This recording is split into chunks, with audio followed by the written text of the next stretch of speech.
Why did you choose Northeastern to come to and teach out of any of the other schools in Boston? I was invited to Northeastern, and that's the reason I came, but now that I'm here, I'm mighty glad I did come here. What's your academic background? I have a Bachelor of Arts degree in English Literature from Swarthmore College, and I have honorary doctorates in theater and film from the University of Jacksonville, and last year Swarthmore, my alma mater, gave me a doctorate in humane letters. What was the moment that you knew you'd be using acting as a career? The moment I thought I could be pretty good at this was in high school, actually, when I auditioned for a role in a play by Archibald MacLeish called J.B., which is about Job. It's the Job story. And I gave an inspired audition, just a possessed audition, and I got the lead. I got the title role in the play in high school. And that was the first time I had experienced kind of being, you know, the possession that can kind of happen sometimes. And I really liked it. So I thought, I'm going to do this. How did you start off your successful career? I just started auditioning wherever I could, and at the time, I think I really wanted to be a classical actor, and so I was trying to do the classics wherever I possibly could, which actually was a good thing to do.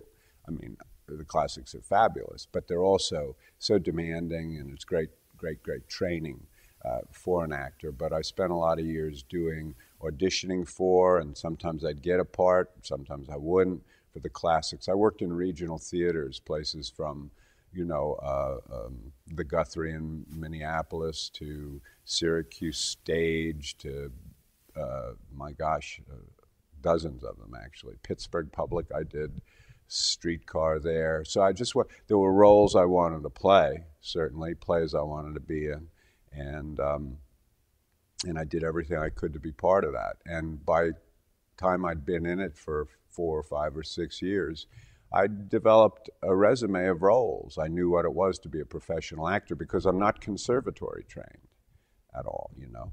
And so I really had to learn what it was to be in the theater. And I did that in the regional theaters, which is a great training ground, but it's not only that. They're magnificent theaters in their own right. I mean, they don't exist to train actors so they can come to New York. As it happens, New York is my hometown. So, you know, when I came to New York to act on the New York stage, I was prepared. Did you know Avatar would be such a success? No, I didn't. I mean, there was no way you could know. It was, we realized that Jim knew what he was doing, I think, to a certain extent. But, and we all felt, I certainly felt we were making something really unique, no question of that. But it could easily have been a grand failure, I think, you know, if it hadn't been as absolutely specific and glorious as it turned out to be, I think. And there's still no real accounting, in a way, for the tremendous global success that it's had, other than the fact that it tapped into something kind of universal. What did it feel like to walk the red carpet at the Oscars? Oh, kind of lonely. You know, it's bizarre. It was good to be there. You know, it's a pleasure to be at the Oscars. I mean, I felt instinctively we were not going to receive the Oscar for Best Picture that year, but you know, it's just an experience. The Oscars are a very unique experience. It's what's the word? I feel a little bit almost outside myself, sort of. Okay, so this is what it is. Oh, this is what the red carpet's like. All this press. I enjoyed it. I enjoyed seeing people whose work I've admired, people who I don't know, and I enjoyed seeing old friends there as well. And all in all, it was a fine show. I know that your 4 children are grown up, but did they go around saying, my dad is cool for having Avatar and going to the Oscars? Well, they all came out for the premiere of Avatar, which was far more fun than the Oscars, and that's, you bring up kind of a good point, because the doing Avatar, the success of Avatar, truly, I take more satisfaction in the happiness that it gave my children, my wife, my family, than it gave me, because they've been there. They've seen the highs and the lows. They know how difficult it can be. They've seen so many disappointments, you know, because no matter how successful you are as an actor, there's always a lot of disappointment. And to be in this, they were just smiling ear to ear, and enjoyed every moment of the premiere. In your upcoming movies, such as Conan, are you worried about it not going above and beyond Avatar? No, I don't feel any stress. I don't try. I'm always just trying to, you know, do my job as well as I can. And Avatar is a singular experience, but so are they all singular experiences. Avatar will always occupy a very special and unique place for me because of what it has, the opportunities that it's afforded me, and just the extraordinary, unique experience of being part of that film, for sure. But, you know, life goes on. I hope I have another 25, 30, 35 years of work ahead of me, and I hope that there'll be experiences every bit as extraordinary as Avatar. According to my list, you have a number of things going on right now. Conan the Barbarian, Terra Nova, The White Irish Drinkers, Christina. Do you have any tips for students on how you handle all these things? Well, you got to take it, take it one by one. Don't each of those projects when I was doing, that's what I was doing. When I was doing Conan, I wasn't thinking about White Irish Drinkers. When I was doing White Irish Drinkers, I wasn't thinking about The Men Who Stare at Goats. I mean, I was just really focusing on that. These are all projects. The thing about movies is that they are, when you finish them, they're done. You can sit back and just hope for the best, hope that people respond to it. Now, Terra Nova is an ongoing thing because that's a television series.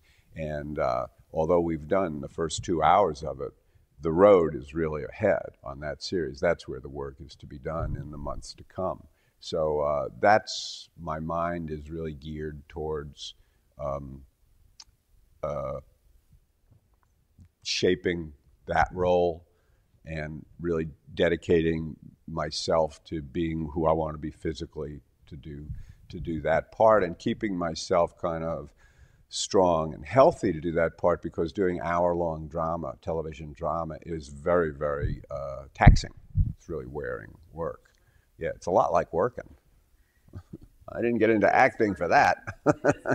It's working, in fact. Whereas White Irish Drinkers, tomorrow is the red carpet in New York. It's a premiere. Well, the film's done. There's nothing I can do but show up and have a drink and say, you know, hope you like it. And so that's the fun part of it. What does it feel like when people stop you on the street? Oh, it's nice to communicate with people, because by and large they're doing so in a really, really positive way, you know. And I'm a relatively affable person, you know. I like to speak to people, and so I enjoy it, you know. I think that I have observed, though, certainly with stars of a huge magnitude, that it can be a problematic thing. I mean, just a lot of bodies in your face, but it doesn't really work that way with me. Usually, you know, I get recognized like 3 times a day, 4, 5, 6 times a day, depending on how I look, you know, and how current my project is. And it's generally quite amiable, and always delighted to say hello. When was the moment when you knew you truly had made it? I'm waiting for that moment still. The moment we sat down for this interview, you know. The moment you and I sat down to do the interview here.